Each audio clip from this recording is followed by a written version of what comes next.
মেয়ে ওই লটির বাচ্চা পাস লাগে আমার মেয়ের জীবন নষ্ট করে দিছে 2 লাখ টাকা লিছে জীবনের বাচ্চা আর মোবাইলে রইছে আর মোবাইলে রয়েছে তাহলে 2 লাখ টাকা লিছে লিয়ে পরে ওর বিয়ে করবে না ওর সাথে খেলবে আর জামাই বাদ ছাড়াইবে ছাড়ায়া ও করবে কি ওর তো টাকা পয়সা তো শোষণ করে ডক্টর খালি করে দিবে আর কি জানি খাওয়াইছে মাকে না ওনার সাথে আমার কোনো সম্পর্ক নেই সে আমার ছাড়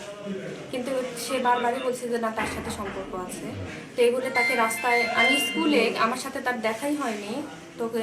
রাস্তায় হলো তাকে মারছে সেটা আমার মা মারছে তো মা যখন মারছে তখন তো আমি তার সাথে কথা বলবোই যে তাকে কারণ আমাকে জানাইছে যে তাকে মানে উল্টা জানাইছে যে আমার মা কি নাকি সে মারছে এই কথাটা বলছে তো বললে পারে তো তখন আমি হলো বিষয়টা অবশ্যই জানতে চেষ্টা করব যে কে কাকে মারলো তো যখন আমি জানতে পারলাম তখন জানি যে আমার মাই তাকে মারছে তো মারার পরে মারলো সকালে বিকেলে এসে আমার বাসায় এসে বলতেছে যে তুই তার সাথে সম্পর্ক এমনকি তাদের হাতে পায়ে পর্যন্ত ধরছি যে তার সাথে আমার কোনো সম্পর্ক নাই এই মিথ্যা কথাটা তোমরা আর ছড়াইও না তোমরা আর এই কথাটা বললো না তো এই কথাটা বলার পরেও কিন্তু তারা ক্ষান্ত হয় নাই ওখানে আমার যে বাসা ছিলাম যে বাসায় তাদেরকে এমনভাবে বলছে যে এখান থেকে বের করে দেওয়া হোক আজকে কি ঘটনা ঘটছে এটা বলেন আজকে মানে ওই ঘটনার পরিপ্রেক্ষিতেই আজকের ঘটনা এরকম ঘটনা হওয়ার পরে তো তার কিছুদিন পরে স্যারের হলো ভাইস্তে ছেলে আমার বাসায় পাঠিয়ে দেয় আমার মা ভাই দুজন মিলে পাঠিয়ে দেয় তারা গিয়ে আমার কাছে হামকি দামকি যে বেচবা কোথায় তা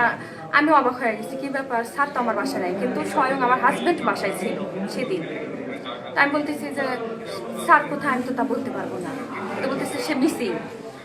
তুই গুম করছিস তোর আমি গুম করছি তার সাথে তো আমার কথাই হয় নাই আমাকে বলছে যে 5 মিনিট আগেও তুই কথা বলছিস আমাকে এই কথা বলছে পরে আমি ফোন দেখাইছি ফোন দেখতে চাইছি ফোন দেখাইছি যে আমি তো কথা বলিনি তো তারপর আমার হাজব্যান্ডকে বলছি যে তুমি তো আমার সাথেই রইছো আমি কি কথা বলছি তুমি সে কথা কেন বলছো না তো পরে বলছে যে না আমি যে বলবো আমি বললে যদি আমাকে ধরে মারে তোমাকে মারতেছে যদি আমাকে ধরে মারে তো বললাম এখানে সত্যি কথা যেটা সেটা তো তোমাকে বলতে হবে এই কথা বললে বলার পরে তো তারপরে ওরা আমার সাথে হামকি দামকি করে চলে আসলে আমি স্যারকে ফোন দিই স্যার মিস ওইটার পরিপ্রেক্ষিতে তো হলো তারপরে স্যার বারবার বলতেছে এরকম পরিস্থিতি তাহলে হলো বসা দরকার কেন তোমার বাসায় ওরা গেল তো স্যারের ভাইস্তে ছেলেকে বলছে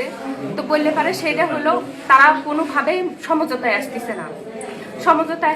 তো হলো আমি এখানে বাসা নিয়েছি স্যার বলতেছে তাহলে তুমি তাদের সাথে কথা বলো আমি তাদের সাথে কথা বলি না আজকে 1.5 মাস তুমি তাদের সাথে কথা বলো কথা বলার পরে তারপরে হলো দেখি কি হয় না হয় তো এরকম অবস্থায় তো এর মধ্যেই দরজা নক করছে স্যার মাত্রই আসছে দরজা নক করার পরে আমি বুঝতে পারি নাই কারণ আমি এখানে নতুন উঠছি কোন বাসাতে নক করছে বুঝতে পারতেছি না 4টা রুম যেহেতু মানে নিচে ফ্লোরে 4টা রুম আমি বুঝতে পারতেছি না যে কে কোন দরজায় তো পরে স্যার বলতেছে হয়তো তোমার দরজায় একটু আগায় যাও পরে আমি আগায় যাচ্ছি কে তো বলছে ওষুধের দোকানদার তা আমি প্রথমে ভাবছি ওষুধের দোকানদার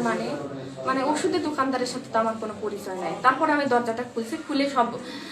মিলন মামা যে আছে উনি দরজার ভিতরে ঢুকছে তা আমি বলছি মামা কি হয়েছে আমাকে বলেন কি হয়েছে সেটা তো আমার কোনো কথা না শুনে স্যার ছিল সেটাই দোষ হয়ে গেছে পরে সবাই চলে আসছে পুলিশ আনলো বললাম তো আমি এসব কিছু জানি না আমি বলতে পারবো না আমি এখানে আমাকে তো বের হইতে দেয় না বরঞ্চ আমার মা ভাই আমাকে এখানে সবার সামনে মারছে এবং স্যারকেও মারছে আমার ভাই মারছে স্যারকে আপনার ভাইয়ের নাম কি সজীব বাবার নাম কি আউয়াল আপনার বাড়ি কোথায় ডায়ান কোন পাড়া বাজারের ওখানে কি নাম আপনার